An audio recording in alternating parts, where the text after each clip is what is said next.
Hey everybody, I wanted to record a lecture. I'm going to really try to keep this thing as fast as possible, and it may be a little bit longer, and I apologize if it is. Really trying to keep it under 2 hours. I mean, probably like a little over an hour, more than likely, because what we're trying to cover here is material that's going to be in chapter 10 and chapter 11. I'd like to do this so that you don't have to read through that. That way we can get a note catcher and reading with 12 and 13, and then we will essentially have done all of our reading at that point and give us a little more time to review. You are more than welcome, obviously, to go through and read those chapters. There's also some additional coverage that those chapters do give a lot of things in terms of like what the outcome of World War II is for a number of different places throughout the world, which I think is great.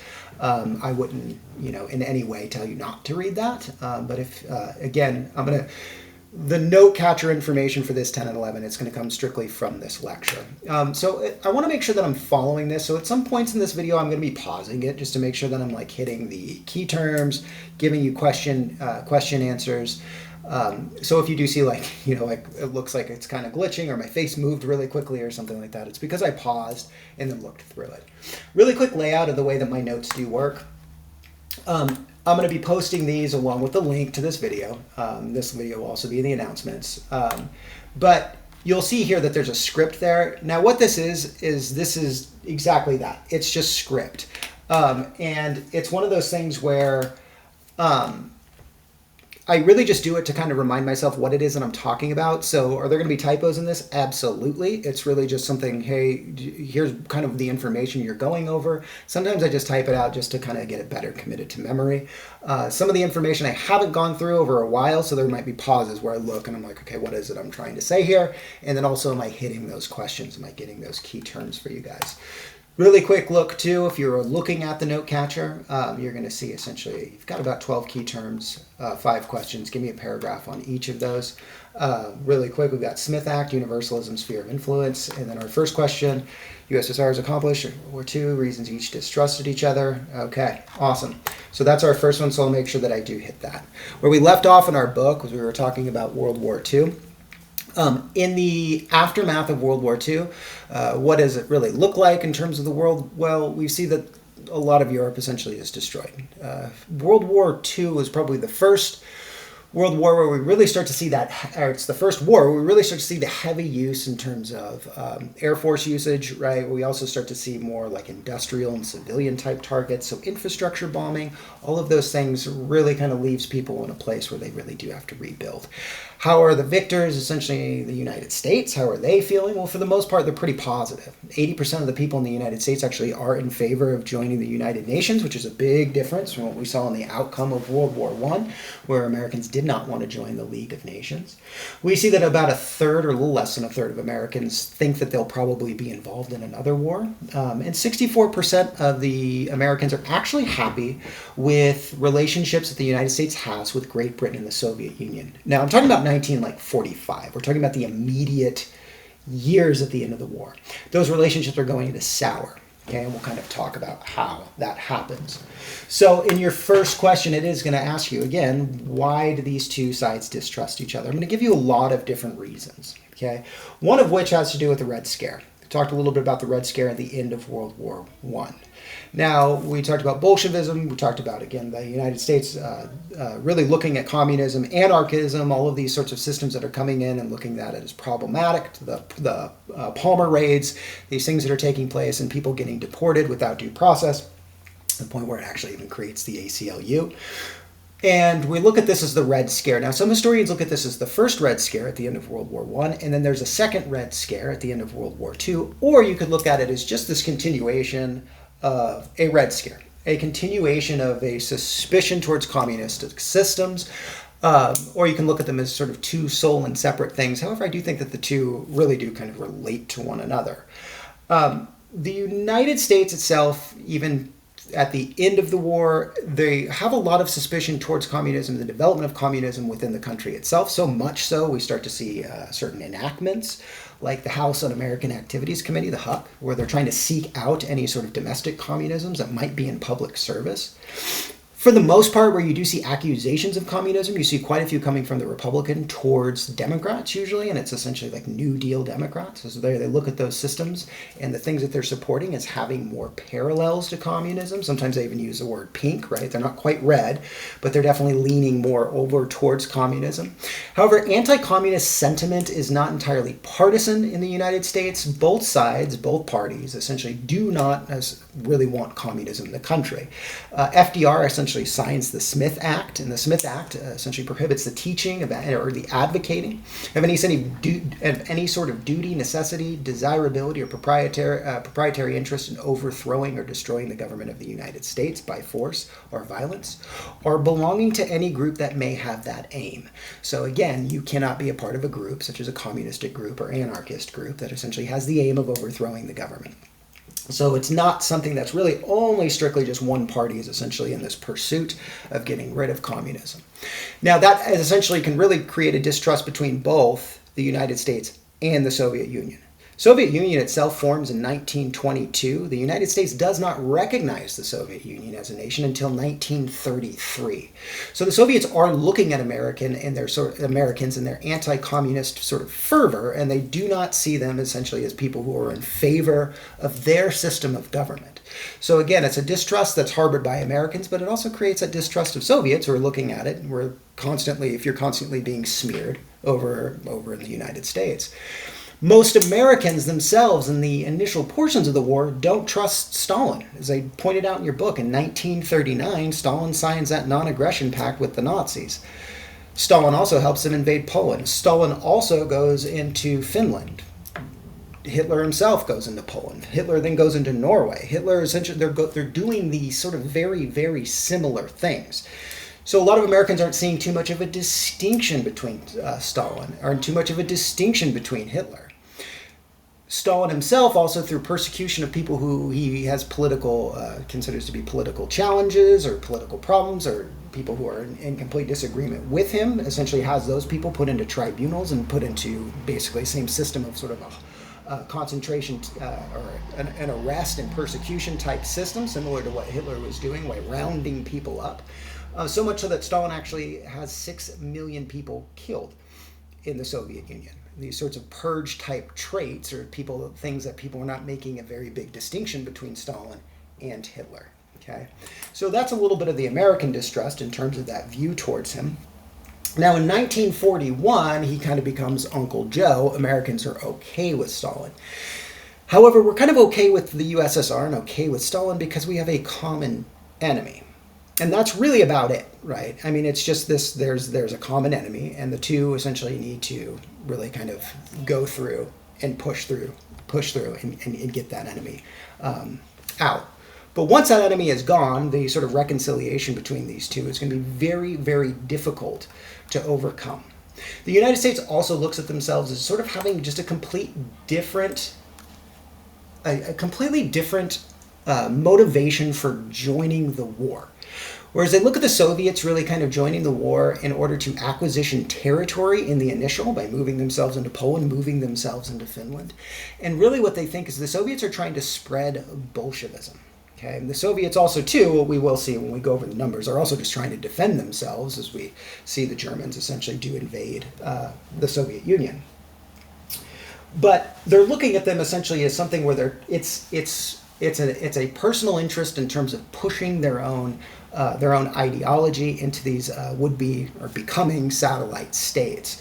And the United States looks at their reasoning for joining the war as something that's far more altruistic. It's really more the preservation of democracy. It's sort of the saving of civilization. It's sort of a self-sacrifice in that instance.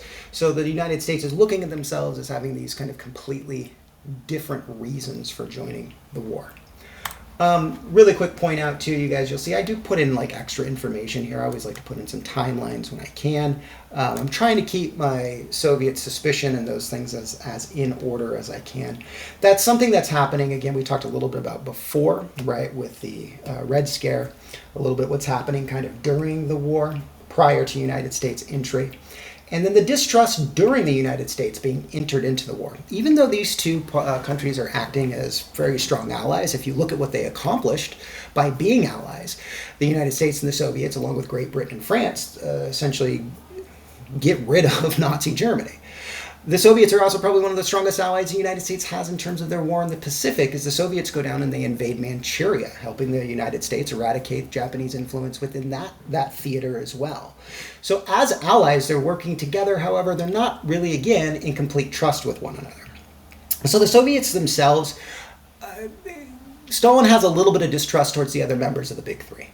One thing that does happen, as your book does point out, D-Day, and we see that invasion takes place on June 6th of 1944, and what that does is it opens up what your book calls the Second Front. Okay, the Second Front is essentially this area, and it's going to take that heat off of the Soviet Union.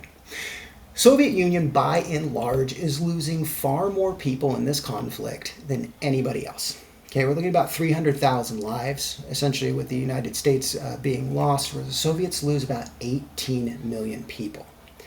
They also lose about 128 billion in terms of just property collateral damage, right? All of these things in terms of invasion, bombing, everything where, factories, homes, things that are being destroyed.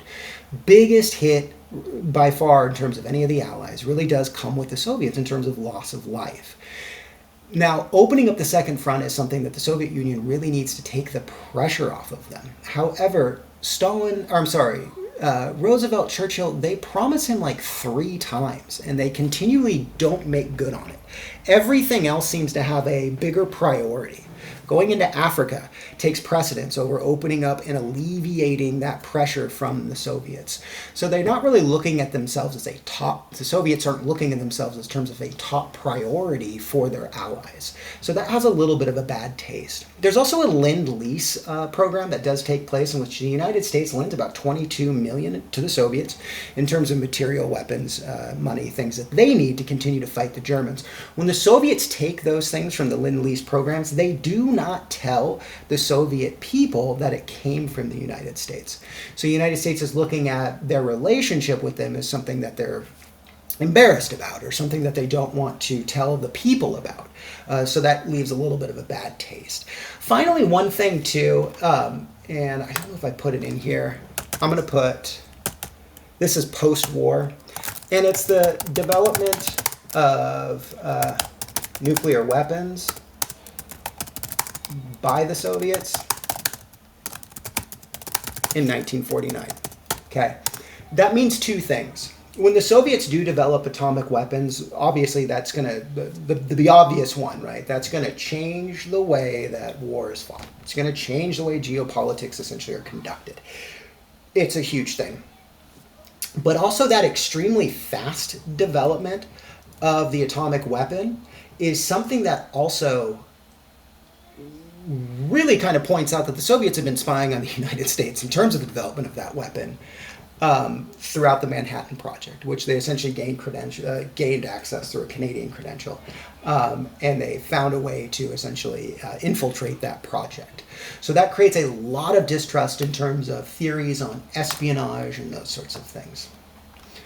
So that should answer your first one, universalism. Second Front, again, that's that, opening up of the Western theater in Europe and the purpose of the Western Front. The reason it is something that we're really looking at, or something that Stalin's very concerned with, is because it alleviates some of the pressure of the USSR.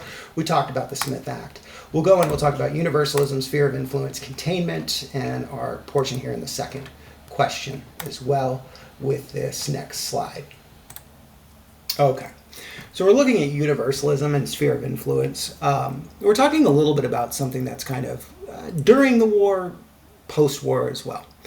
And we're talking really with universalism and sphere of influences is how to essentially go about governing these countries that are newly liberated from the Nazis or newly liberated from any of the Axis powers essentially that have been occupying them.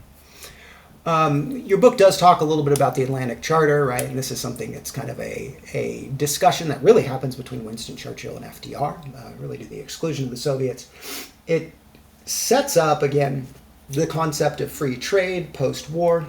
They really sort of put into perspective, what is this post-war world going to look like. It actually even lays down the foundation for what would then become the UN in terms of those discussions.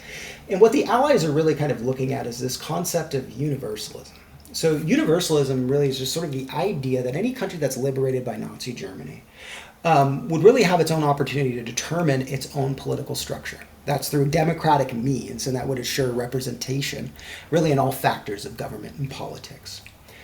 The Soviets, however, really go with the sphere of influence, and de facto, this will be the policy. I mean, this is really kind of the way that it's going to work, and it actually even works a little bit during the war, in which we would even see like British troops, if they're occupying a certain country or area, they're not going to give the Soviets a say in how that's being governed. If it's that country's military that essentially has taken an area, then essentially they'll be the one that is governing it. In sphere of influence, ultimately, it's going to be employed in the post-war years. And really what it is, it's a course of action in which liberated countries would really have the government's politics and structures that are determined by the major powers in which they are essentially either liberated by or within close proximity to. And both of them would have really government structures that are in the liberating nation's best interests. Okay, so again, that's why you're going to see, right, those Eastern Bloc countries in Eastern Europe, what's going to happen to them? Well, they're going to fall under the Iron Curtain. They're going towards the Soviets. They were generally also liberated by the Soviets. So ultimately what's going to end up happening is the sphere of influence policy is what's going to prevail. And that's really going to become kind of the contention throughout the Cold War. It's going to lead to the concept of what we will start to see in terms of containment. So whoever has military control in those areas throughout the war is the one who has control. Whichever sphere of influence a country in the post-war essentially world, whichever sphere of influence they lay in, essentially then determines whether or not the power itself is going to try to install a diplomatic, capitalistic type system of government, or whether they're going to fall under the Soviet system.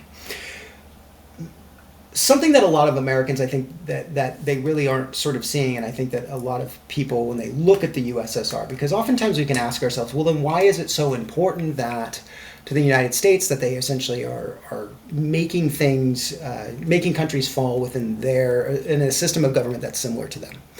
Well, it can create better commercial relationships, obviously, as you want people that you're trading with to not have obstructionary tariffs or any sorts of those types of things, or just a willingness to trade with you, as you don't want to be cut off from places that you can sell to, places that you can buy to. A lot of Americans really kind of they don't see too much difference between the Soviet communism and the fascism that they were fighting with Nazi Germany. And the reason for this is, to kind of draw this out really quick. And your book actually kind of, I'm just going to kind of do a thing. Your book kind of explains it a lot like this. So, and that's probably could be reversed, I don't know. So communism on the left, right? Communism is left. Fascism is kind of far right. And that's sort of the way that they're kind of putting this out. It's not really how that is set up. And that's probably actually, I really wouldn't even advise anybody to really even look at politics that way. I would go in a circle. And you've got two kind of opposite ends of the spectrum here. Sorry for my handwriting. But you've got authoritarianism. And then at the complete opposite end of that, you might want to say something like libertarianism. Something where it's authoritative government that's really kind of controlling all aspects of your life, your housing, your employment, relegation of food, your health, health insurance, they control all the aspects of your life, as opposed to something where it's basically everything's privatized, the government has almost little to no role in your life. If we want to put communism in this, and put communism up here, I'm just going to put a big F for fascism. So there's kind of communism and fascism, in which they're both very close to these authoritarian systems. So are they very different in terms of you just being a regular person living your day-to-day life? Not really. In fact, what we do see is, again, if you're looking at Nazi Germany, you do see state control over industry. You do see implementation in terms of health coverage. You do see a lot of the same systems that you are going to see in communism. When we do look at, say, like Nazi Germany, oftentimes, something in just sort of contemporarily, if we want to kind of put it into American sphere of politics, and this probably isn't the most accurate, but you could probably put your Republicans probably somewhere in this sort of deal here, and then Democrats probably coming over here, where you might see socialism, something that kind of comes up here, and that's probably like a little bit coming closer to sort of communism. So again, you can kind of make these kinds of little bit of like a left-right comparison, but realistically, when you look at communism and fascism, you're getting so much ingrained in an authoritarian system that it's really not, you're going to, oh, well, one's opposite end of the spectrum to the other. It's not. And here's why. So fascism itself, when we do talk about fascism, first off, it's a very, very hard thing to determine. People today throw around the term fascism a crazy amount, and they use it so much that you can almost even tell that they don't have a working definition of what the system is. Fascism is a very difficult thing to explain. In fact, it's something that numerous historians still write about and work on today. Mark Mazauer, somebody who talks quite a bit about that system. There's just a number of publications. The reason it hasn't been so studied is post the war. We don't really look at fascism as something that, oh, we got to go study that. Most people look at it as, that was crazy. There isn't much to learn from that. However, there are some scholars that have opened up some discussions, and they try to look at some things that are requisite to fascism, things like the updating and sort of technological advancement. Oftentimes something that gets thrown around a lot is nationalism. Nationalism is something that is fascist. Not really. Nationalism actually predates fascism by centuries. We see nationalistic fervor, essentially something that's widespread through Europe during like the French Revolution. We see nationalistic fervor during the American Revolution, during all of the South American revolutions. We see nationalistic fervor. Nationalism is not exclusive to fascism. So if somebody is being nationalistic, you can't say like, oh, cool, they're fascist. Well, no. Because again, fascism also has a lot of social elements as well. The reason for this is oftentimes we don't know who created fascism. Well, a person named Giovanni Gentile is the one who essentially authors the fascist platform. Was Hitler the one who made up fascism? No. Was Mussolini the person who essentially created fascism? No. Both of those people have 8th grade educations. They didn't have the requisite background to make a socio-political system, even if they wanted to. Nor do they even articulate it as well. Giovanni Gentile was essentially a doctorate who was the head of the Department of Education in Italy, who articulated fascism, who was also socioeconomically was a Marxist, and a big reader and praiser of Marx in terms of material history. The problem sometimes with material history is it's very reductionist, which means it leaves out a lot of variables. So if you hear, well, we're going to look at it in terms of a Marxist approach to this, that's fine, but you do have to sometimes use a number of other lenses to look at things. Marx, in terms of his interpretation of history, is oftentimes quite off the mark. He does not do a very good job in terms of interpreting what happens with the French Revolution. In fact, he thinks it proves the proletariat takeover of the bourgeois. However, you could only think that if you were ignorant of how the estate systems worked. There's members of the third estate who are wealthier than people in the first and second estate. So it doesn't quite work the way that he wants it to, but there's this reductionist idea that exists within it. Authoritarian systems tend to come out of Marxism because Marxism is an authored concept. It's not so much the way the world is, it's the way the world ought to be. So in order for the world to become essentially move or become this thing or moved into this direction, it has to with authority. It's very different than when we talk about somebody like Adam Smith. We say, well, Adam Smith wrote The Wealth of Nations, therefore Adam Smith created capitalism. Adam Smith did not create capitalism. Capitalism starts in the early 18th century. Joyce Appleby is another historian. She says probably about sometime around 1716. Adam Smith publishes Wealth of Nations in 1776. That's about 60 years after. Adam Smith is not creating a system. Adam Smith is observing something that's happening organically. It's not authored. It's not an authoritarian thing. It's something that's taking place. And he's giving it praise and he's articulating it into a system. But again, it's not an authored system. It's not a this has to be that way. And so a lot of Americans are not really making the distinction between communism, fascism, a lot of those authoritarian systems that were coming out of World War II, and with good reason. I mean, if we kind of really look at our political sort of spectrum in that circle, the way it really is, because if we look at communism, if we look at fascism, and we see it both having a socioeconomic Marxist backing, then we can see how those two are far closer to one another than they really are to the other. So when you do oftentimes hear things like in, say, contemporary conversations, well, this party is fascist, or this party, you can literally do that with anything. I mean, you can start pulling out parallels of fascism and connect them to the Democrats. You can pull them out, connect them to Republicans. You can connect it to all of those if you want to. But again, just realize, you're almost entirely in these degrees of separation in terms of any sort of an American system. And I think that we always sometimes falsely apply that. So that is, again, a big reason why Americans have a distrust for communism, and it's one reason they don't want it to spread. And I think that sometimes it's hard for us to see that because we're like, well, what's the distinction? They defeated fascism, so why are they so upset with communism? Or why do they think it's the same thing? Well, there's why. There's some of those very, very in-your-face similarities. All right. So that's going to lead kind of to the concept of containment, which we're going to talk about in a little bit. One thing that I do want to kind of go over really quick are just the immediate issues that the Allies and the Soviet Unions have to face at the conclusion of the war. And there's 5 things that probably take precedence over all things that they have to essentially deal with. And number 1 is Poland. Number 2 is the structure of government in Eastern Europe. Number 3 is the future of Germany. Number 4 is economic reconstruction in Europe. And number 5 is international policies surrounding the development of atomic weapons. Okay, so big 5 things that are very, very concerning. Now, in some instances, you could see that in a lot of ways they're going to overlap with one another in a lot of different instances. But if we're to sort of articulate them, or at least kind of how this is going to work, we'll put them in those 5 things. So let's break those down really quick. Poland, why is that important?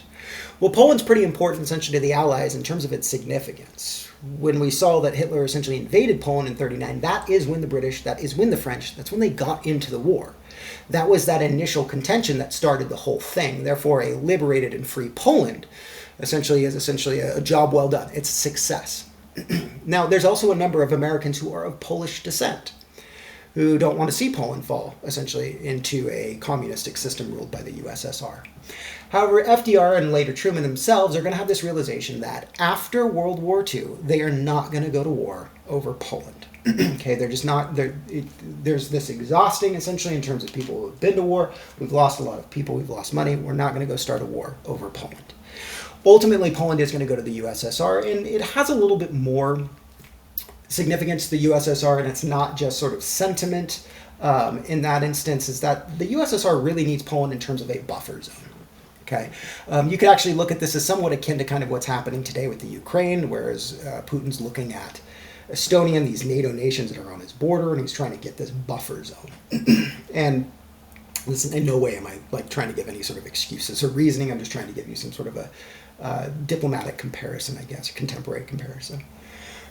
Poland itself essentially is something in which it can be a buffer zone from European nations going into Russia. And we've seen that as a problem, okay? We've gone through the Napoleonic Wars. We see what Napoleon does when he walks in. We see World War I taking place and a number of discrepancies happening in the Russian borders and territories in that conflict. We also see in World War II, right, the Germans essentially violate the neutrality, and they essentially go into the USSR as well. So really, the Russians are looking at this as the Europeans are going to walk in here every 4 decades or so, or so, within some duration of time, they're going to come in here. And so they need Poland as that kind of buffer zone. Now, ultimately, it will go to the Soviets. The other is the sphere of influence, the other is Eastern governments, and how those governments in Eastern Europe are going to be essentially set up economically. Okay, so in the initial, Roosevelt doesn't really want to challenge Stalin too much in terms of the development of Eastern Europe's, political and economic systems. Roosevelt himself feels that he kind of actually even has a little bit of a special relationship with Stalin, which could be true. It's almost speculative to say if things would have went different, obviously because of Roosevelt's passing, which actually will be a little bit detrimental, because a lot of things that Roosevelt is doing with Stalin and the conversations he's having, he's not really telling his successor Truman. And the USSR is going to get a real hard right, or real hard left, real hard right. They're going to have a really, really abrupt turn when Truman essentially takes over, because Truman's not looking so much as I have this special relationship. He's looking more at what are my what are my State Department experts telling me? What are my military experts telling me? And so his relationship is going to be a lot less personal. So again, FDR is not really wanting to essentially step on his toes too much, willing to have some concessions in terms of Eastern Europe. 1944, Churchill ultimately is going to propose percentages of influence over Eastern European nations, with the percentage of Soviet influence increasing further east and the Allies' influence increasing as the states essentially move further west. And agreements between these parties would really avoid using kind of the term spheres or political purposes, all of those sorts of things. The language they use is very, very careful. Again, there's kind of some more timelines here, you guys, if you want to sort of look at these in terms of just conferences and those sorts of things as well. The question of Germany. Okay. So that's going to be kind of a little bit of a weird one. So when they look at Germans, you're kind of looking at all of this sort of history of the 20th century. Okay, so we saw these problems in World War I. Okay, the Germans essentially through the Schefflin Plan, walk into Belgium. We see them essentially being kind of one of the initial aggressors in terms of that conflict. Again, we all kind of know how that conflict started. It wasn't the Germans, but the Germans are acting preemptively because of all of these treaties that are taking place. And we do see essentially the aggression that they took and the violations essentially that they put in with that Treaty of Versailles during the onset of World War II. To pacify Germany, there's a couple of things that are actually proposed, one of which is the creation of a sort of pastoral economy. In fact, they were looking at something like several different sectors that would essentially exist as these sorts of agricultural spaces. The United States, however, is not entirely into this plan, okay? And there's really two sort of important realizations that really kind of push them away from this plan. So number one is they realize that a pastoral economy in Germany would be incapable of paying off the $20 billion proposed amount that they owed in terms of reparations. So if they're just this farm economy, they're not going to really be able to pay off the debts that they owe these other countries. And then two, the U.S. investors essentially realized that really the deprivation of industry in Germany would create a large absence in international commerce and trade. So facing these challenges, FDR's policy was really to make no policy until there was a conclusion to the fighting. So during the ultimate ends of the war, we start to see Germany being held off. And then I've got one thing that we'll talk about with the Berlin airlifts, and then we'll talk about the ultimate split of Germany. Okay. Economic restoration in Europe. The Marshall Plan is essentially something the United States is going to move forward with. Okay. The Marshall Plan in and of itself essentially is lending money to nations who are rebuilding. And for almost every plan that there is in the West, the Marshall Plan, NATO, there's going to be another sort of response to that in the Soviet Union. They have the Marshall Plan where they're essentially giving money to countries that want to sort of go with the universalistic idea of having a democratic and sort of a free market type of economic setup. They can borrow money through the Marshall Plan, and through the Soviets, in the event that you're becoming a Soviet state, you can borrow money in terms of your rebuilding through the Molotov Plan. Okay. And then when the Western nations set up NATO, the Soviet Union creates the Warsaw Pact. So there's everything that's kind of answered to those sorts of things. The other thing that the United States is going to do along with its allies is they're going to host the Bretton Woods Convention. This happened somewhat towards the end of the war. We talked a little bit about this in your book. And the reason the Bretton Woods Convention is so important is it takes a lot of the European governments' money off of a gold standard, switches them to a fiat currency, which we wouldn't do until later in the 20th century. And the Bretton Woods Convention also creates the IMF as well as the World Bank. Why those are important? What is the difference? The IMF is a deficit lender.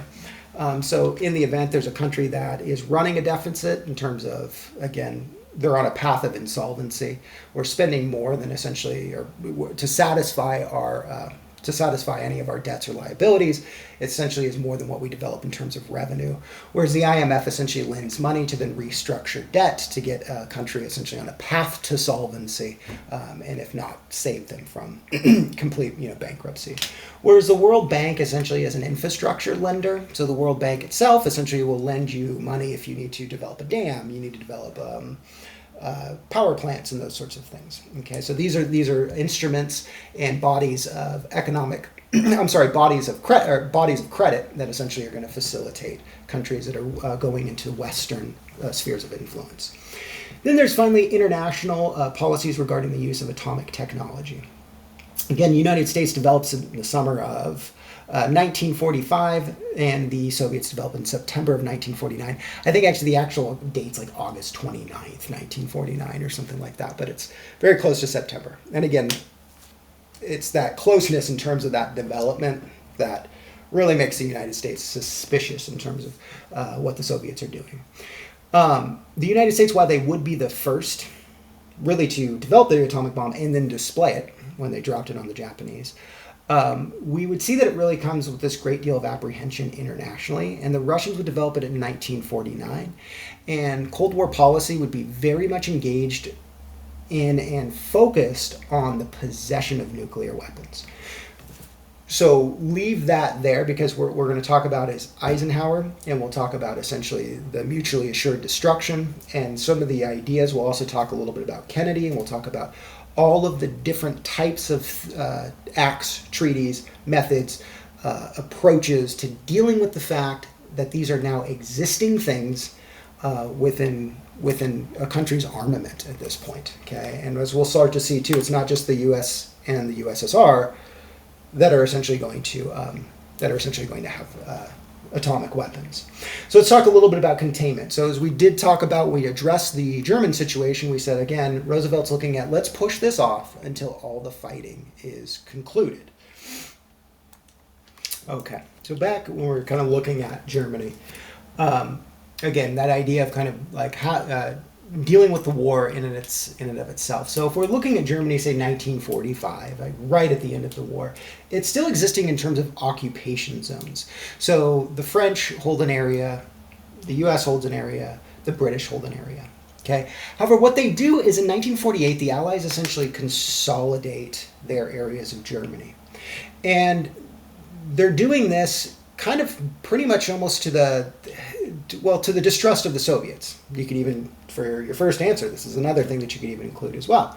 The Soviets are looking at this as they're trying to develop a strong Western influence by essentially consolidating all their pieces of Germany. And so the Soviets themselves kind of look at this as a problem for them. So they essentially start blocking off roads, and they start blocking off roads to Berlin. And in order for the people of Berlin, and in the western portion of Berlin, to receive goods, there has to be something that's implemented called the Berlin Airlift. And this is the transportation of about 2.5 million tons of goods to Germany via airlift. This is going to take place until ultimately Germany itself will be bifurcated in 1949 into two different states, the East and West Germany, which will exist throughout the duration of the Cold War until the Berlin Wall essentially falls. Late 80s.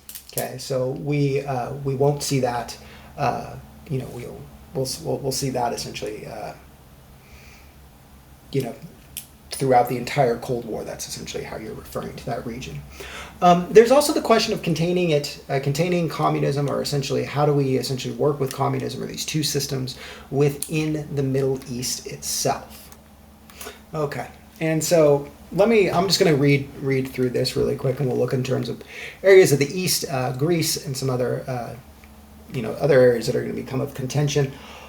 All of which, what we're going to see is the same idea, and the idea is containment, and that's kind of what we saw in Germany, where essentially we see this consolidation of Western nations, and actually a USSR split in terms of stopping roads going into Berlin to contain the other side. And we'll see this practice of containment essentially also existing in other portions. And by 1947, any attempt to control the proliferation of arms between either side has started to fail. So the United States could not essentially control whether or not the Soviet Union was essentially building in terms of its armament. So the U.S. would also use other systems to establish rights to territories. They try to use the UN as a medium in exchanges with the USSR, and they asked the USSR to withdraw from Iran. And essentially the two countries became kind of very warlike, and it's clear these parties and the relation between the two superpowers was really dwindling, and that's became very apparent by 1947 over countries like Iran. So to the US, the USSR was a threat through the expansion of communism into Eastern Europe. USSR also saw the US as a threat with its essentially bolstering capitalism in nations that were close to the USSR's borders. Okay, so the strategy was introduced, this strategy, which we're going to know as containment, is introduced by a person named Keenan. Keenan would essentially introduce containment, which would come to be a very, very big part in Truman's responses. And I'll mention this term containment. In the initial, we see it as really a big response to how he deals with Greece. But we'll see containment in the concept of the Korean War. And we'll see containment and that concept again kind of coming about in the concept of Vietnam. Okay, so with Greece, where we start to see it, there's a civil war that breaks out, and that's against the traditional Greek monarch, the monarchical government. There's a rebel group consisting of communists. There's also non-communists. There's wartime anti-Nazi groups as well. Truman believed that all communists were essentially controlled by the Kremlin, and as Greece was essentially important to the UK to keep their trade relations open in the Middle East, the UK essentially asked the US to intervene. So in order to get Republicans and the American people on board, the US essentially, their involvement in Greece, Truman essentially exaggerated the dangers of communism and the dangers that it would have in terms of Greece. Truman and his members of his staff essentially drew out a depiction of Greece as a sort of forefront, or this sort of area of collision between totalitarianism and freedom. And like a bad apple, the contamination of Greece would essentially lead to these subsequent contaminations in the East, going to Iran and all these other nations. So Truman essentially felt the need to support the fight at totalitarianism by essentially supporting foreign influence, or by essentially supporting Greece and their sort of pushing off of communist influence. So ultimately, and I should have put this in here, ultimately, Truman would provide aid. And aid would really be in terms of like financial and military aid to Greece. And it's going to be they're providing it to Greece, to the selected, to essentially the side that they select. I'm just going to put portion that was anti-communist, just to make it kind of simple. Now, what Truman essentially is exercising in this sort of idea of containment is what's going to be later known, and we'll talk about that too, is the Truman Doctrine. Okay, Truman Doctrine is going to be one of containment. Let me actually see, did I put that in your thing?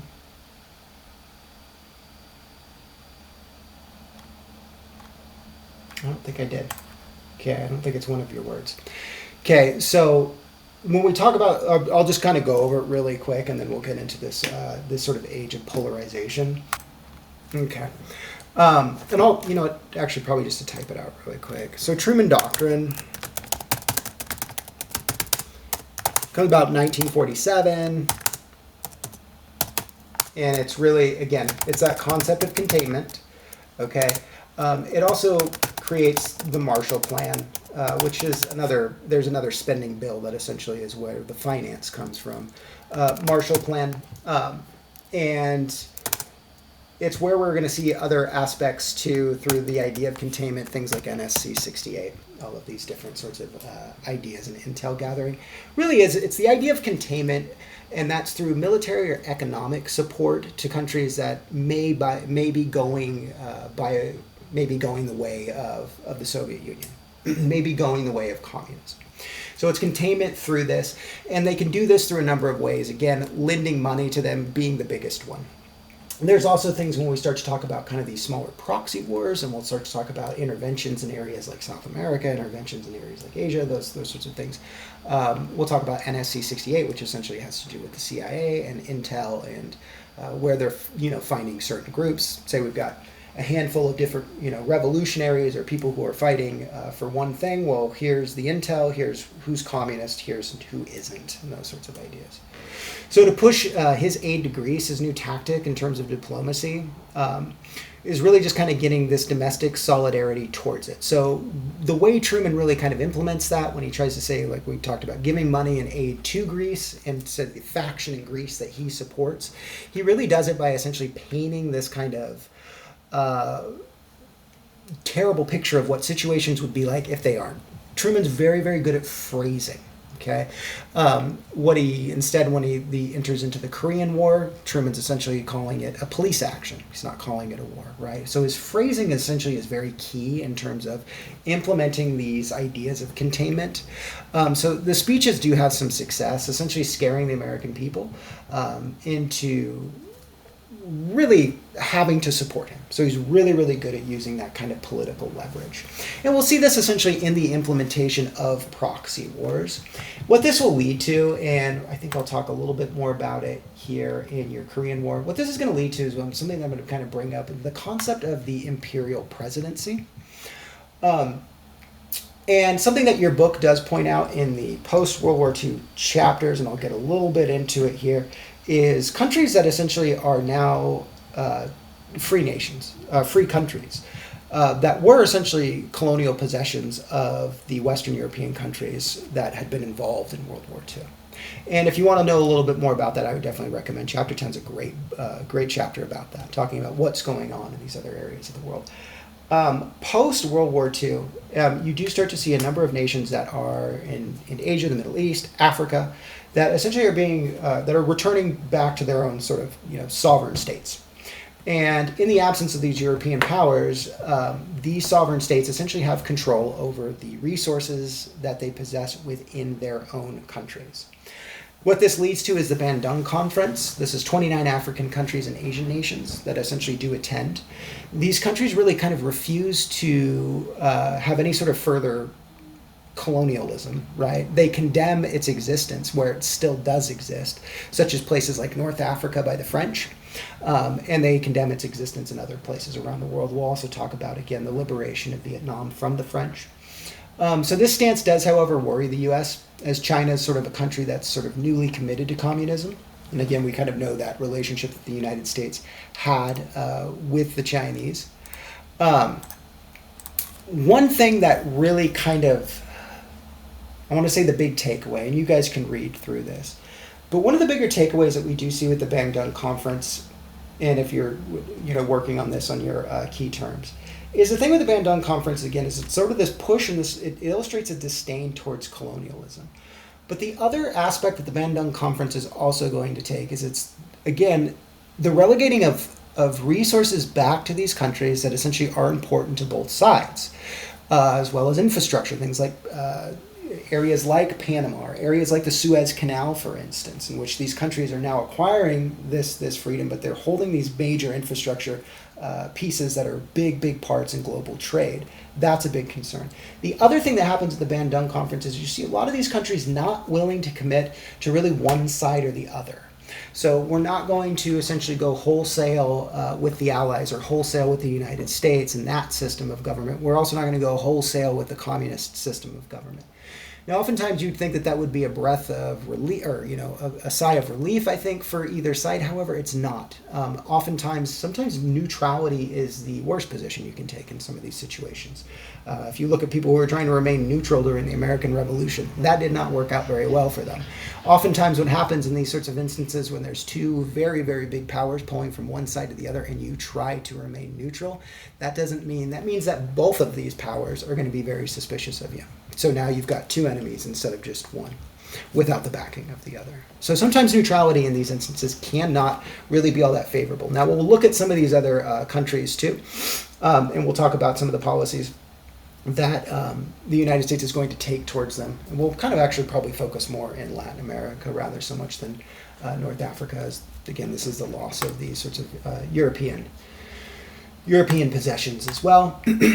So when we talk about this, what we do see in terms of these new countries is one thing that we'll start to see again is the proxy war. So when we talk about proxy wars, again, we're looking at the United States going through these wars because they're not essentially fighting the USSR directly, they're almost secondarily fighting them. And it's really, again, for the purpose of containment. So one of the first proxy wars that we can kind of talk about is the Korean War. And the Korean War essentially is something that really kind of implements the powers of the imperial presidency.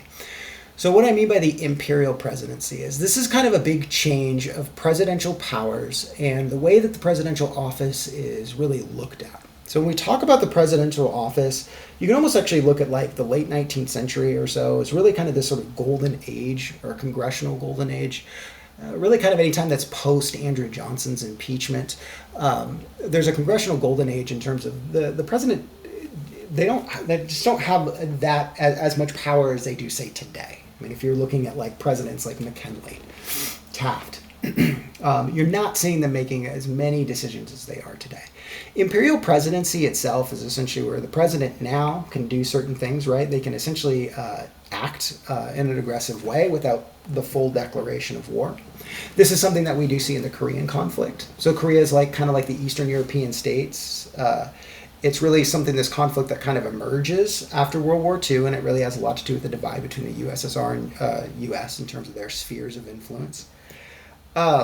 It really boosts and sets the precedence for the imperial presidency because essentially throughout this conflict, it's really sort of allowed by the president is allowed throughout this conflict to really just kind of bypass Congress and the Constitution in terms of really initiating a war. And one way that, again, I think I mentioned it prior, that Truman really kind of phrases it is it's not a war, it's a police action, right? We're essentially going through a police action. These are kind of one of the aspects of the imperial presidency. Again, bypassing Congress and initiating military actions. Another thing that we do start to see under the imperial presidency is the Department of Defense essentially is created instead of the Department of War. Department of Defense really is technically just kind of the Department of Perpetual War in a lot of ways. And the president really gets a lot more power in terms of stationing troops without the declaration of Congress. So the Korean War, along with previous and subsequent conflicts, are going to really see the imperial presidential powers, and you're going to see those implemented mostly in these proxy wars. Okay, this also means too that a draft could be a regular feature for young American life. We see people drafted in the Korean conflict. We see people drafted in Vietnam. This creates and expands a peacetime military that's essentially then extended all over the globe, including Europe, Asia, and the Middle East. During the conflict, the U.S. military budget is going to extend from $13.5 to $50 billion. Congress is going to allow Truman to reshape foreign policy along the guidelines of NSC 68, which essentially included expansion into Southeast Asia, and this would result in Truman essentially authorizing aid to the French for their efforts in Vietnam. And then I'll kind of just leave it sort of there so we can kind of get through this. But the rest of that's something that you can read. Again, this information about the Korean War is also in your book as well. We will see also too, the Supreme Court will provide some limitations to the imperial presidency. The U.S. Supreme Court essentially is going to disagree with the Truman administration in 1952, and the court ruled that Truman he can't, even during wartime, he can't essentially have power to seize private property. This is something that he essentially makes this attempt to do in terms of private railways and shipping, and he was looking at the seizure of private property in the event that these groups, that like railway workers and things, go on strike. Even during a wartime, and the president can't just go and seize private property, which also would have been ridiculous too when you really do think if the president can bypass Congress in terms of initiating some sort of military conflict and then at the same time go and seize private properties. You were looking at something that would be very, very tyrannical. So the imperial presidency does have some limits, but we are looking at a huge amount of power that now goes to the president. Now, the reason that is so important is because that's kind of the system that we all live under today. And in fact, there's still a lot of people, I think, who still really look at diplomatic and global political situations in a very world war, or not a world, or in a very Cold War type fashion. I mean, there's people who still do have the absolute belief the United States needs to be instilled in every conflict, needs to be here, needs to be there. We don't abandon our friends. We don't do this. We don't do this.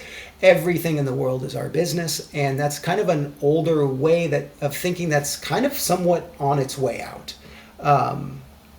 I would actually even say that you probably saw some of those issues actually come up in this last election, and you could see that some of it was getting very sort of pushed away. Right, like why go involve ourselves in these areas of the world? What kind of difference does it make to the everyday person? However, a lot of those ideas, the sort of neoconservative, neocon ideas, things that we were starting to see in the early 2000s, late 90s, even then, you start to see that it's playing very much off of the kind of ideas and concepts of the imperial presidency, the Truman Doctrine, the idea of containment, the idea of having a sphere of influence. What's life like after Truman? So after the Korean War, USSR essentially, during and after, essentially are spending a lot of money in terms of building up their arsenal. Just to go through it really quick, after Truman, and I didn't really kind of talk, because it's not so much an American history class, there's just a lot of American history in this. After Truman, Dwight D. Eisenhower is essentially elected. He was a general during World War II. Now, as a general, Dwight D. Eisenhower has a little bit more of a different approach in terms of how to deal with the proliferation of weapons and the budget of the United States military. Those of you who are doing the Eisenhower speech for your source analysis could probably also contend to this. Eisenhower looks for a new look, the new look strategy. This really has more to do with the proliferation of nuclear arsenals and delivery systems rather than the sort of creation, or rather than budgeting out the creation of overly expensive equipment. The idea and the concept, essentially what Eisenhower is looking at, is if you have these bombs that can blow every single thing up, then what does it matter if I've got 10 tanks or 500 tanks if they can be blown up by one bomb? What he essentially looks at is a system of what is known as mutually assured destruction. So that's letting the Soviets know, essentially, that if you fire one off, we will fire one off in kind, or we'll fire 5 off, right? So that in the event that we do get bombed with an atomic bomb, you will get bombed with an atomic bomb. You destroy us, we will destroy you. So it's almost like two people pointing guns at each other's heads. Now, a lot of people sometimes look at this and they're like, that's scary, that's insane, that's crazy. But we do have to kind of look at it in terms of, like, we do have hindsight at this point, retrospectively looking at it. It was successful. And Eisenhower was very good in terms of talking with military people in the Pentagon and people who were continually asking for extended budgets. And as a general, as somebody who'd been in the field, he was very good at saying, you don't need that. So had this maybe not have taken place, we could probably, at least speculatively, we could probably look at this, and the military-industrial complex would have been far larger than it already is today had we not maybe gone this route. Now, again, it's a scary concept, right? It's one of those things where you bomb us, then we will bomb you into destruction. It's definitely an all-or-nothing, very high stakes, but it does essentially carry quite a bit of weight. What happens in terms of, like, the U.S. and even Soviet people who are in these sorts of these who see themselves as people who can get hit by nuclear bombs, what does that do to everyday life for people? Everyday households will start stockpiling things like rations, purchasing small buildings, or they build their own bomb shelters. My dad was born in 1946. I remember going to my grandma's house. Their neighbor had a bomb shelter, which I think this was in Orange County, and I think they started just renting it out. But people start building bomb shelters. One thing that's going to happen, though, too, that's going to start to take a little bit of a kind of a big turn, I think, during Dwight D. Eisenhower's time as president, is the death of Stalin, which happens in 1953, and the USSR's leadership is going to fall to Khrushchev, who would really go on to meet with Eisenhower, as well as the British and French leaders in Geneva, to discuss arms control. So although nothing really came out of the conference, people are going to start kind of breathing a little bit easier with Khrushchev's initial actions because, again, we're not seeing the same totalitarianism that we were with Stalin. And we also start to see them kind of wanting to make an effort. And we'll start to see these kinds of small pushes, like the SALT. We'll talk about another one through Kennedy. I don't know if I'm going to go all the way into Nixon. Officials such as Nixon would actually visit the USSR at this time. Nixon is Eisenhower's vice president, and so we start to see a little bit of a development in terms of kind of a spike in terms of good faith in that development, or a development of good faith in U.S. and USSR relationships for that period of time. Now, it's going to be kind of this up and down thing, okay, throughout the duration of this Cold War. Sometimes it'll be good, sometimes it'll sour. One other area where we kind of talk really quick, just to kind of go back to our proxy war situation, we'll talk really quickly about Vietnam. This one plays like a huge, huge concept. We didn't have that previous discussion on civil rights. One thing that we are going to see, though, is Vietnam. Let me do this really quick.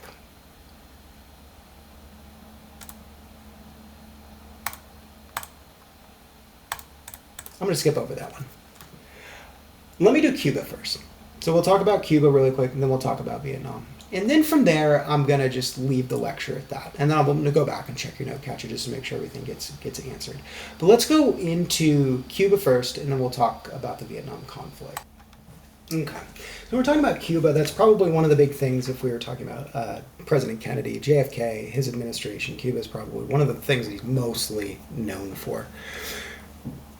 When JFK does take office, we're going to see, again, a bend in terms of U.S. and Soviet relationships.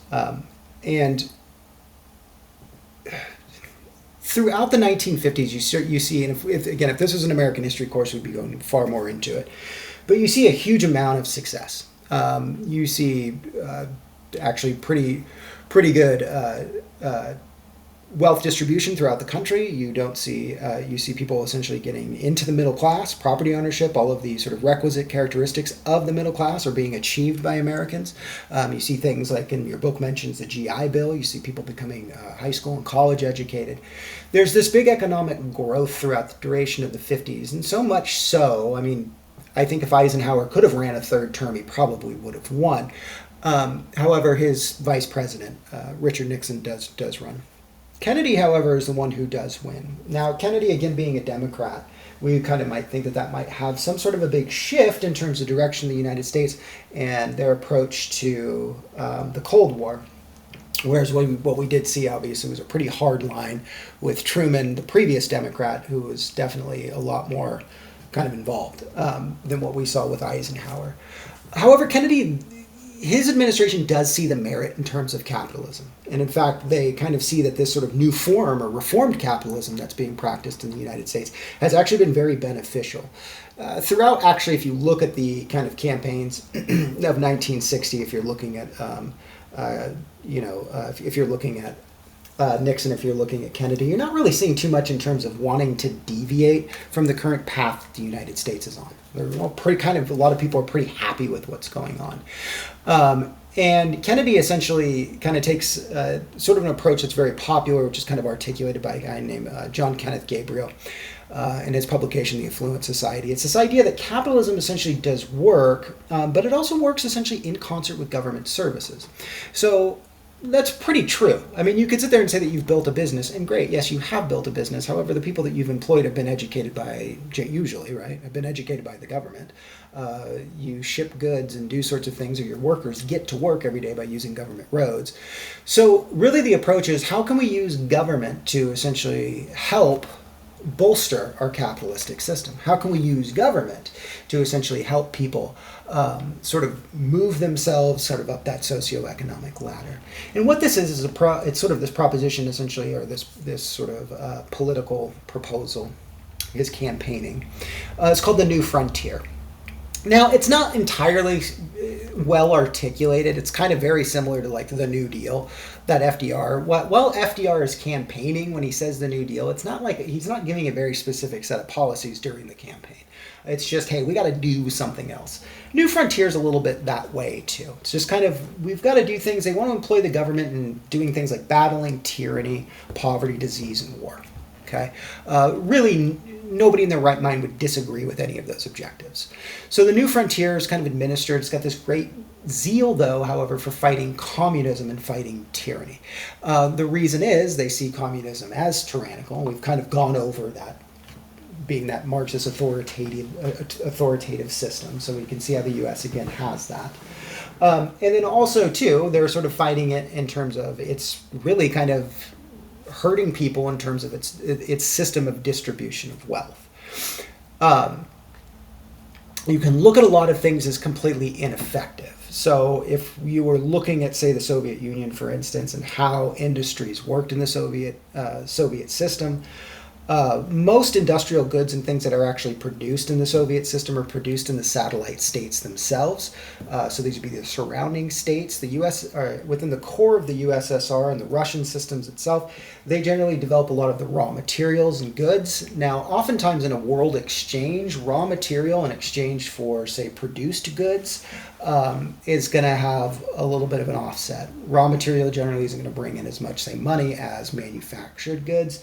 However, due to the way the USSR essentially was set up, they have to take certain raw materials at prices that essentially are decided by the USSR. They also work in terms of like industrial things are actually produced, they're run by the state. So one thing that can happen in the USSR, one thing that did happen in the USSR, and this is something that economists from the USSR would essentially report after its fall, they would talk about almost think of a company or a manufacturer, some sort of industrial operation, the same way that you would think about like a government institution in which they're earmarked for a certain amount of money. So a factory could ask for something from the government, and the government would then give that to them. Now, oftentimes, say a factory or some point of industrial output, whether it's a factory, store something that's creating something. They'd ask for things, and oftentimes what you'd want is you'd want to be earmarked for more money the next year so that you can grow. So oftentimes, like what you would see, say like in our public sector, something that you could see. Say if you're running a Department of Waste, you're going to ask for more money each and every year so that Department of Waste can continue to grow. So you can buy new trucks, you can do certain things. Now, if you come up at the end of the fiscal year and you haven't spent your entire budget, you're going to find a way to spend your entire budget. That way you can ask for more money. Well, the same thing is going on in industrial sectors in the Soviet Union. So you might have a company that is, let's say they're making beaver hats, right? And they're asking for countless amounts of beaver pelts, right? So that they can continue to make beaver hats. And every single year they want to expand. So they're asking for more and more machines for making beaver hats. They're asking for more pelts. They're asking for more anything that essentially goes into that industry. And so the government's going to continue to give that to them, so much so that the industry is going to very much outgrow the actual want and need for beaver hats. So you could end up with situations where you can have a number of people who don't have button-up shirts, but they've got tons and tons and tons and tons of undershirts. Tons of people who don't have bikes, but they've got tons and tons and tons and tons of people who make bike tires. So you can get these kinds of disproportioned types of systems. So when you're looking at that sort of quality of life within the Soviet Union, we oftentimes see that as kind of the way that most Americans project it. They sort of see it as a second world, right? Whereas US and Western European nations are living in sort of a first world society, and then the second being the Soviet, and then sort of the third world society being something that's essentially underdeveloped in that instance, if you're looking at it in that context. I don't really like using that word, underdeveloped in those instances, but again, sort of the way that they're looking at this. So its system of production isn't as accurate, and it isn't as fruitful, I think, for people that what they're seeing in terms of the United States at that point. So in order to battle poverty worldwide, they're looking at this, battling communism, battling this type of system, as essentially its output isn't very efficient. And one thing that Kennedy is kind of looking at are some of the plans that were made by the Eisenhower administration, and these were essentially plans that were made in agreement with the CIA. And one of them had to do with Cuba. Fidel Castro, which some of you may be essentially familiar with, was a Cuban dictator who falls into the communist sort of camp.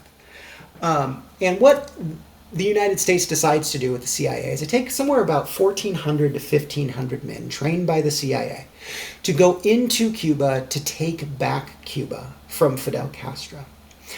What happens, though, unfortunately, is this takes place. They land in April of 17th, 1961. They're quickly repelled and defeated by Castro's troops.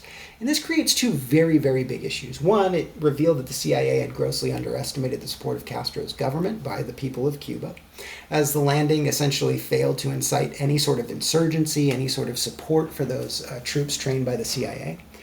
And then two, it gives Khrushchev an advantage over Kennedy at a summit in Vienna. It allows Khrushchev to essentially push his agenda in Vienna, really with the embarrassment that Kennedy essentially had. And so he essentially, embarrassed, has to go back and ask Congress for a defense in his, an increase in his defense budget after coming off of this sort of big kind of failure. The third thing that I didn't put in here, but this is the third thing. The third thing, this really probably the most known thing by the Bay of Pigs, is the Cuban Missile Crisis. Okay, so although the Bay of Pigs, it provides the U.S. with this sort of embarrassing defeat, it doesn't mean that the U.S. government stopped their efforts to topple Castro's government. So the U.S. is kind of sitting in this very provocative situation, a lot of provocation towards Cuba, and Cuba essentially then cozies further up with their ally in the USSR. So Castro asked the USSR to install short to intermediate range missiles in Cuba. Okay, so they could really better stop any U.S. efforts to topple his government in Cuba. And he requests this, and the USSR is happy to oblige. So on October 22nd, though, 1962, Kennedy went to inform the U.S. people that the Soviets were going to place missiles in Cuba on national television. So this means missiles that can reach the United States, in because of Cuba not being very, very far away. So to stop the transaction between Cuba and the Soviets, Kennedy places a naval blockade, okay, which would stop Soviet ships from bringing the warheads to Cuba. The threat was that if the Soviets essentially refused to stop at the blockade, this would lead to an airstrike on Cuba, and Americans essentially watched nervously and began to contemplate the real-life possibility of nuclear destruction. For anybody who's got a parent, or probably your guys' age, maybe grandparents who've lived through this definitely was something. When these naval blockades essentially met, it was a big standstill. This really was, a lot of people thought this was it. Like, this was going to be the thing.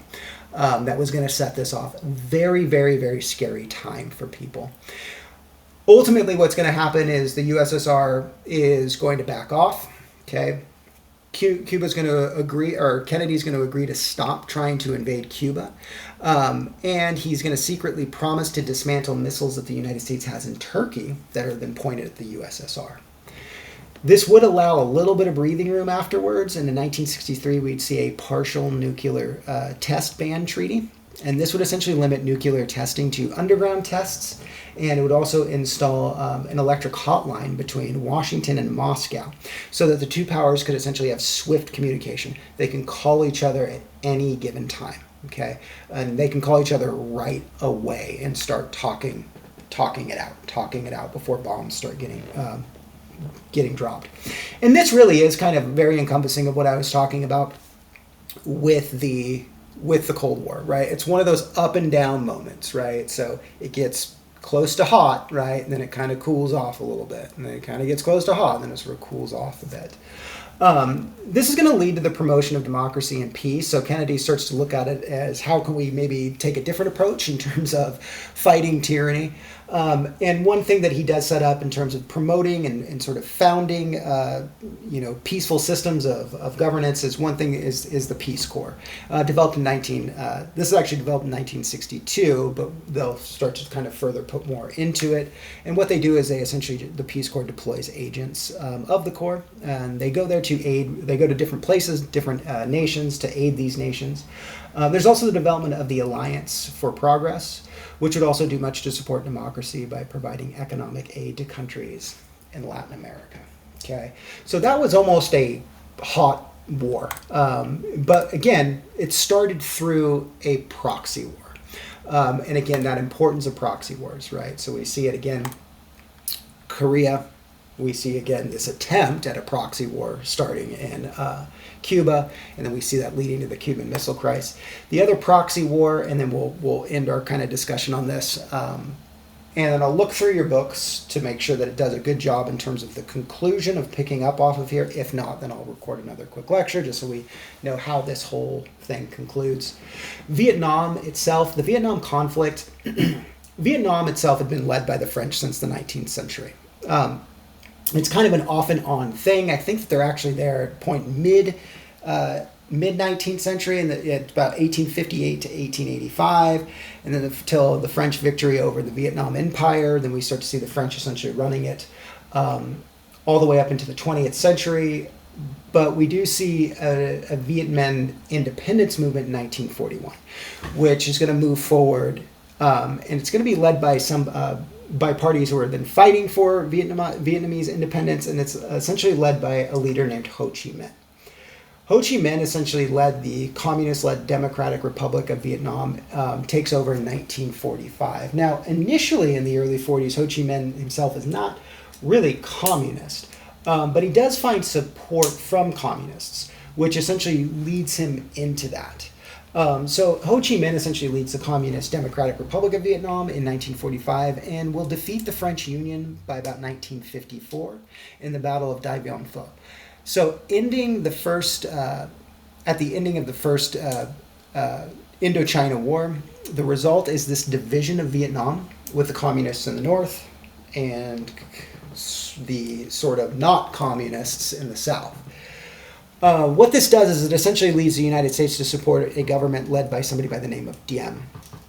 Diem is supposed to essentially restructure property ownership within southern Vietnam so that it is more in line with a free market or capitalistic type system that's more democratic in terms of property ownership and restructuring. Diem does like none of that. Diem proves to be very, very ineffective, so much so that the United States does a huge part in essentially replacing Diem. But because of Diem's sort of issue, or his sort of inability to govern, it really does give a lot of power to Ho Chi Minh in the side of the northern Vietnamese. The Vietnam conflict we probably know mostly being inside of like the late 60s and the early 70s, but the instances in Vietnam start off fairly early, with the United States being involved in that, having partial involvement one way or the other. Through pretty much out like the late 50s or so. My dad fought in Vietnam. He got there in 1969, and he had a lieutenant who had been there for 12 years. Spoke the language, I think even had a family there. It's just one of those, the United States had troops there for a very, very long time. So the idea essentially was to instill a government that could essentially be strong enough to have some opposition to communist Vietnam. But what this would do is this would prompt Minh in 1959 to create the sort of South and National Liberation Front. And Ho Chi Minh created in 1959 the South National Liberation Front, which are going to be known as the Viet Cong. Okay, so when we talk about the fight in that, we look at that as the Viet Cong. So the Viet Cong, essentially the communist group that is coming up from the north. What we'll see with them is there's a point where Vietnam essentially has to decide. So they're going to decide whether or not they're going to be communist or whether or not they're going to go to this free market system. And they're giving sort of the opportunity to southern Vietnam. So, I'm trying to explain it. After Ho Chi Minh essentially takes takes out the, and I think I probably mixed this up now in my order. After Ho Chi Minh essentially takes out the French, there's a Geneva Convention that really looks at splitting Vietnam into sort of two states in 1954, giving them, I think it's like 2 years or something, to decide whether or not they're going to be on the communist side, or whether they're going to essentially pursue a system of sort of free market capitalism. Giving them that time frame, and within that time frame, the United States is trying to be influential over the South Vietnamese, and again, what we talked about with Diem. However, Diem essentially, again, not really doing any of the things the United States is asking them to do, proves to be ineffective. His ineffectiveness essentially also creates a big kind of power vacuum, or political vacuum in that instance, in which we can see Ho Chi Minh coming in with his Viet Cong. 1961, we're going to see Kennedy sends troops to train South Vietnamese troops. However, the situation essentially is going to get worsened when, again, the ineffective Diem essentially prohibits the country's Buddhists from having their own religious celebrations. Reason being, Diem himself is Catholic. Diem prohibits religious celebrations. Monks essentially set themselves on fire. I think there's actually kind of a famous picture of that. It makes it a media nightmare. Things kind of changed November 1st, 1963, when the U.S. supports a military coup to take out Diem.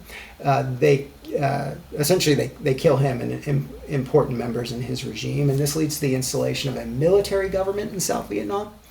And this is where the U.S. essentially felt that they could do a better job themselves fighting communists. The military government, however, did not have much luck with their fight against the Viet Cong, as the communists essentially have much more support in the countryside amongst farmers.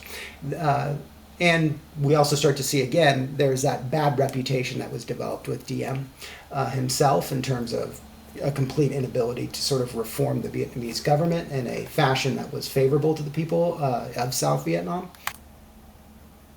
Okay.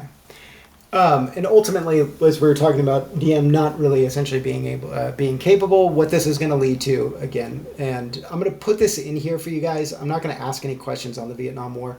I'll just do it kind of really quick in summation, just so we can kind of be through it. I know that's probably a really long lecture. I've got a few things in here kind of talking about Gulf of Tonkin, Tet Offensive, Operation Rolling Thunder. It's a long, drawn-out war in which we start to see, again, a number of Americans who are drafted. And if we were going to go into really kind of how that worked, you can go into the counterculture of it. Ultimately, what's going to happen with the result of this proxy war is 36,000 American troops are going to die, along with 52,000 Viet Cong troops. It's going to be a huge political blunder. Again, we can see that some of the talks in terms of actions and proxy sort of war actions taking place in Vietnam, they do start with Eisenhower. They are somewhat lightly gone into, too, with Kennedy. They are probably going to be the bane, though, of Lyndon Baines Johnson's presidency. Lyndon Baines Johnson essentially is the vice president for Kennedy, takes the office of presidency after Kennedy's assassination on November 22nd of 1963. Johnson, as president, ultimately loses the presidency in 1968 to Richard Nixon, who will ultimately end the conflict. Okay, ends the conflict to Henry Kissinger is Secretary of State for Richard Nixon. And Kissinger essentially does quite a few things where Nixon and Kissinger do have quite a bit of attention that they're paying towards Asia, one of which is to actually sort of bifurcate the relationship, or actually sort of sour the relationship between the USSR and China. And the other is to essentially end the Vietnam War through a process of what Kissinger would call Vietnamization, in which U.S. ground troops would be essentially removed, leaving the majority of the fighting and protecting of South Vietnam to the Vietnamese themselves. It's not going to lead to any sort of immediate capitulation or anything like that, but an agreement's going to be signed January 27th of 1973, which essentially stipulated that the U.S. would remove all their troops from Vietnam, while the North and the South would essentially work on a unification process. The war would come to a conclusion by 1975. So again, another great example of a proxy war, of that kind of upholding that doctrine of containment, but also, too, we can kind of see how long that takes.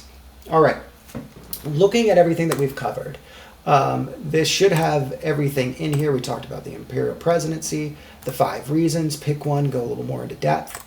How the Allies divided liberated countries, awesome. You've got all of your words in there. These words themselves, too, in terms of your key terms, those should be emboldened in there as well. So I'll publish this along with the recording and the script, and that should be enough to get that note catcher filled out. And then this way, when we do our note catcher next week, we can just start on chapter 12. All right, guys, thanks for listening. Sorry if it took a little while. It's a lot of information to get through to cover up 2 chapters, but hopefully this is a little easier than having to read through 2 chapters. All right, thank you much, and I look forward to reading your guys' source analysis summaries.